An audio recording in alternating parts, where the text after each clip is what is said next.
నమస్తే, welcome to our channel. YCP అధినేత YS Jaganmohan Reddy press meet లో అయినా పర్యటనలో అయినా తను ప్రిపేర్డ్ అయిన కంటెంట్ మాత్రమే మాట్లాడతారా?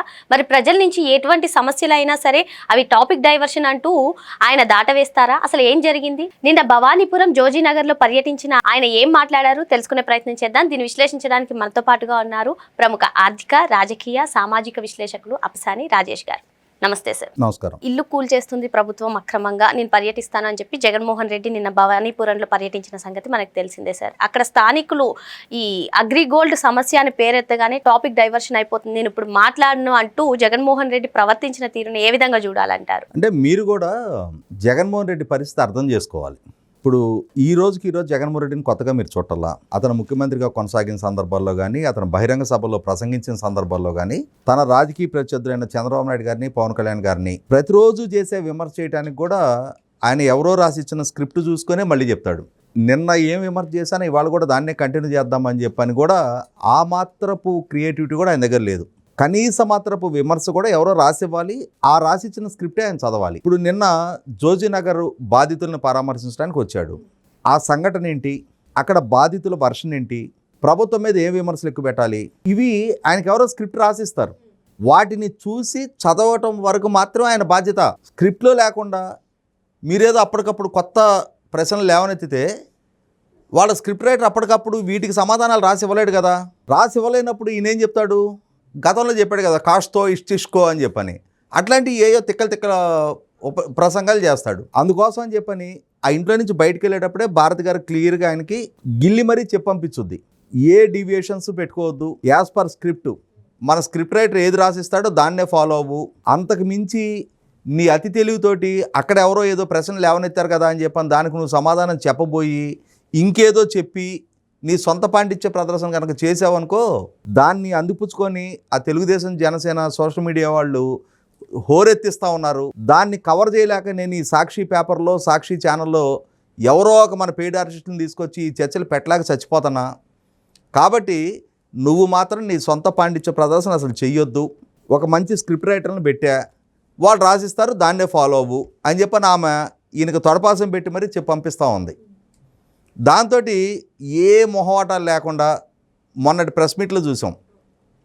ఓ విలేకరి 3 రాజధానులు అనగానే అప్పటిదాకా 2 గంటల 43 నిమిషాల సేపు పేపర్లు చూసుకుంటా అవన్నీ తిరగేసుకుంటా అక్కడ రాసి ఇచ్చిన స్క్రిప్ట్ని యాజ్ యూజువల్గా ఆయన పాండిత్య ప్రదర్శన మొత్తం చేశాడు. స్క్రిప్ట్లో లేని కొత్త టాపిక్ రాగానే టైం చాలా అయిపోయింది, అప్పటికప్పుడు టైం గుర్తొచ్చింది ఆయనకి. మార్నింగ్ షో టైంకి బిగిన్ అయ్యి మ్యాట్నీ షో దాకా 2 గంటల 43 నిమిషాల సేపు ఆ ప్రెస్ మీట్ కంటిన్యూ చేసినంతసేపు ఆయనకి టైం గుర్తురాల. ఆ ఎదురుగా కూర్చున్న విలేకరులు వాళ్ళ వైపు నుంచి సరైన ప్రశ్నలే సంధించాలి ఆయన్ని. అంటే ఎవరు కూర్చుంటున్నారో వాళ్ళు విలేకరులా, వైసీపీ కార్యకర్తలా మనకు తెలియదు.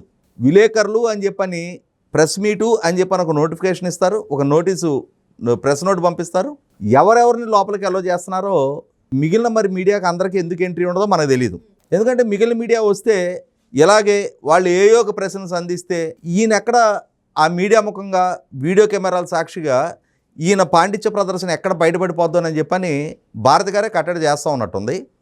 దాంతో ఆయన కూడా స్ట్రిక్ట్గా రాముడు మంచి బాలుడు అన్నట్టుగా ఆయన ఎక్కడ ఎటువంటి మొహమాటాలకు ఆస్కారం లేకుండా 3 రాజధానులు అనగానే టైం అయిపోయిందని లేచి వెళ్ళిపోయాడు. అలాగే నిన్న జోజీనగర్ పర్యటనకు వచ్చాడు. అక్కడ ఆ జోజీనగర్కి సంబంధించినంత వరకు ఇష్టారీతిన చెలరగిపోయి విమర్శలు చేశాడు. వీళ్ళు బాధితులు, వీళ్ళ ఇల్లు కూల్చేస్తే వీళ్ళు ఏమైపోతారు, ప్రభుత్వమే కదా వీళ్ళకి అన్నీ అంటే రోడ్లు వేసి, ఎలక్ట్రిసిటీ కనెక్షన్ ఇచ్చి, వాటర్ లైన్స్ వేసి, డ్రైనేజ్ లైన్స్ వేసి, ఇంటి పనులు వసూలు చేస్తా ఇవన్నీ ఫెసిలిటేషన్ చేసింది.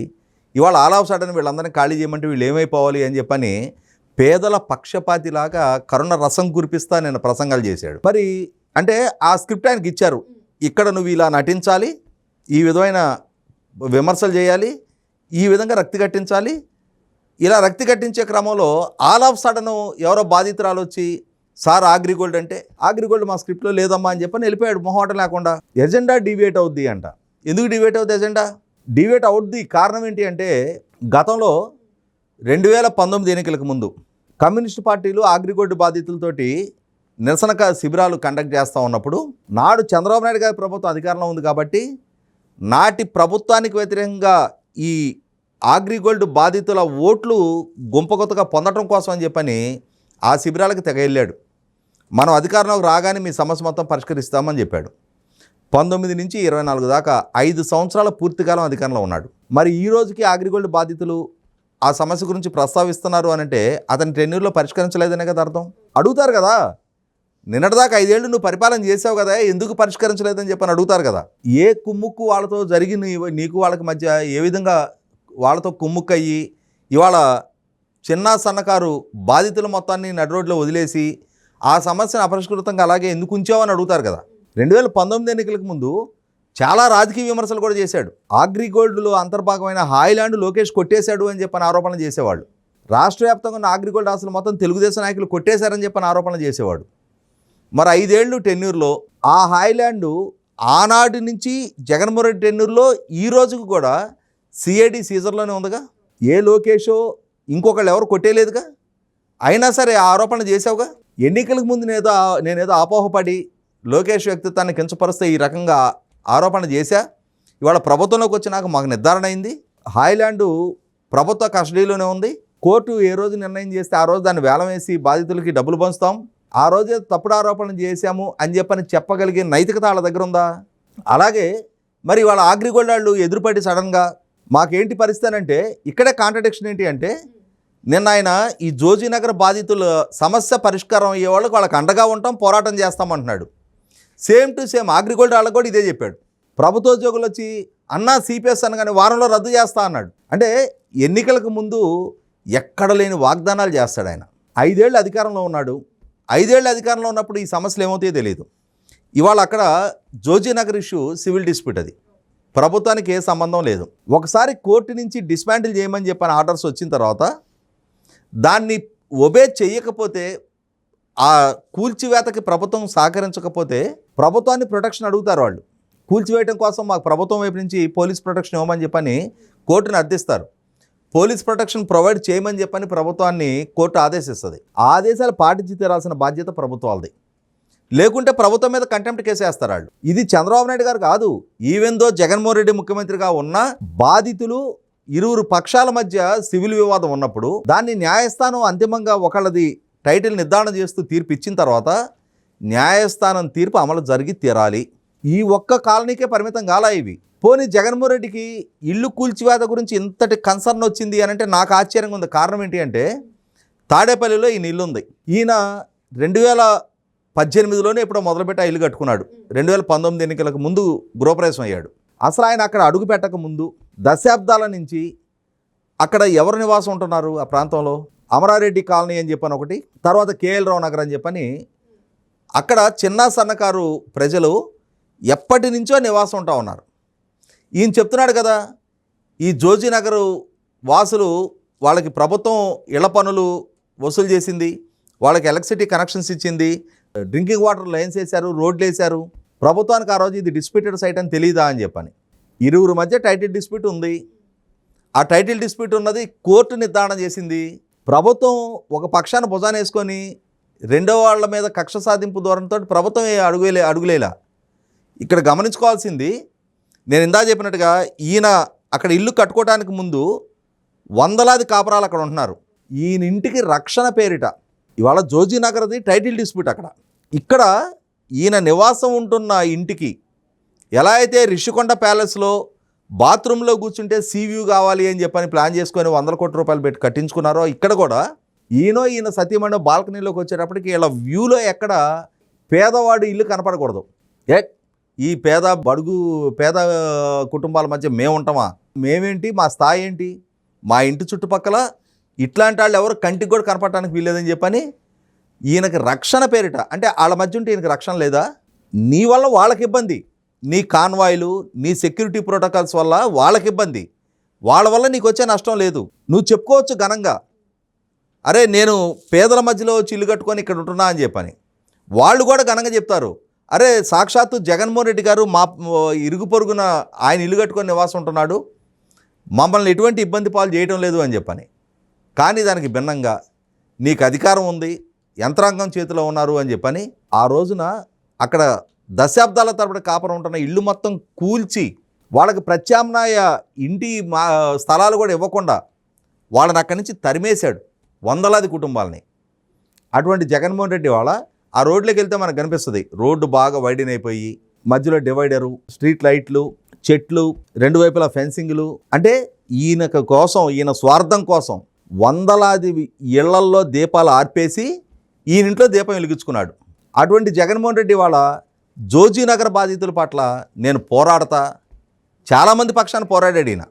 ఆయన సొంత నియోజకవర్గ ప్రజలు వాళ్ళని దశాబ్దాల తరబడి గెలిపిస్తూ వచ్చిన జిల్లా ప్రజలు అన్నమయ్య ప్రాజెక్టు బ్రీచ్ అయితే ఆ బ్రీచ్ అయిన నేపథ్యంలో 6 గ్రామాలు తుడిచిపెట్టుకుపోయినాయి, వందలాది ఇళ్ళు కొట్టుకుపోయినాయి.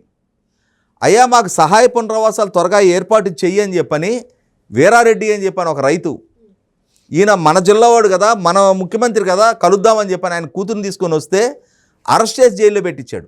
అడిగినందుకు సార్ కలవలా, అపాయింట్మెంట్ ఇవ్వలా.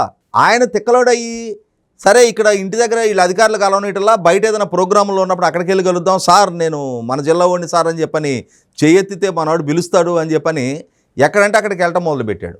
అందుకని చెప్పని ఆయన కూతుర్ని కేసులు పెట్టి పోలీసులు అరెస్ట్ చేశారు. వాళ్ళకి ఇల్లు వాకిళ్ళు కట్టించే సంగతి దేవుడెరుగు. నవంబర్ 19, 2021 ఆ ప్రాజెక్టు కొట్టుకుపోతే 46 ప్రాణాలు పోతే డిసెంబర్ 2వ తారీఖు 13 రోజుల తర్వాత వెళ్ళాడు వాళ్ళని పరామర్శించడానికి. ఆ పరామర్శించే సందర్భంలో కూడా పెద్ద బ్యారికేడ్లు పెట్టి 30 అడుగుల అవతల వాళ్ళు నిలబడాలి. అటువంటి జగన్మోహన్ రెడ్డి ప్రతిపక్షంలోకి రాగానే మాత్రం తలలు నిమురుతాడు, ముద్దులు పెడతాడు. నీ ప్రతిపక్ష పాత్ర చూశారు ప్రజలు, ఆ రోజు నీ నటనలు చూశారు. ఆ నటనలతో మైమరిచి నీకు అధికారం కట్టబెట్టిన ప్రజలు ఒకసారి నీకు అధికారం ఇచ్చిన తర్వాత నీలో అపరిచితుడిని కూడా అదే ప్రజలు చూశారు. కాబట్టి ఇవాళ మళ్ళీ నిన్న నన్ను అపరిచితుడి రూపంలో నన్ను చూశారు, ప్రజలు మర్చిపోయి ఉంటారులే. నేను మళ్ళా పాత 2019కి ముందులాగానే మళ్ళీ తలలు నిమిరి ముద్దులు పెడదామని చెప్పని ఇప్పుడు డ్రామాలు ఆడే ప్రయత్నం చేసినా ప్రజల అమాయకులు కాదు. కాబట్టి జగన్మోహన్ రెడ్డి ఆయన యాజ్ యూజువల్గా ఆయన స్క్రిప్ట్నే ఫాలో అవుతాడు. ఆయన్ని ఆ స్క్రిప్ట్కి భిన్నమైన ప్రశ్నలు ఏది లేవనెత్తినా సరే నేను అసమర్థుణ్ణి, నిస్సహాయుణ్ణి అని చెప్పని నిస్సంకోచంగా ప్రజల ముందు అడ్మిట్ అయిపోతాడు. దీని గురించి నేను మాట్లాడలేను, దానికోసం టాపిక్ డైవర్షన్ అని చెప్పని ఒక పాయింట్ వాడుకుంటాడు. ఇట్లాగే నిన్న నేనేం చేశాను అనేది ప్రజలకు గుర్తుండదులే అని చెప్పని ప్రభుత్వాల మీద నిందలు మోపుతూ ఉంటాడు. కానీ 2019కి ముందు నీ పాచికల బారిని జగన్మోహన్ రెడ్డి గారు ఎల్లకాలం నా వ్యూహాలే ఫలిస్తాయి, నేను చేసే ప్రచారాలే చలామణవుతాయి, నేను చెప్పిందే విధంగా నేను నంది అంటే నంది, పంది అంటే పంది అనే ప్రజలు భావిస్తారు అన్న భ్రమంలో నుంచి మొట్టమొదటి మీరు బయటికి రండి. మరో అంశంతో మళ్ళీ కలుద్దాం. Thank you sir.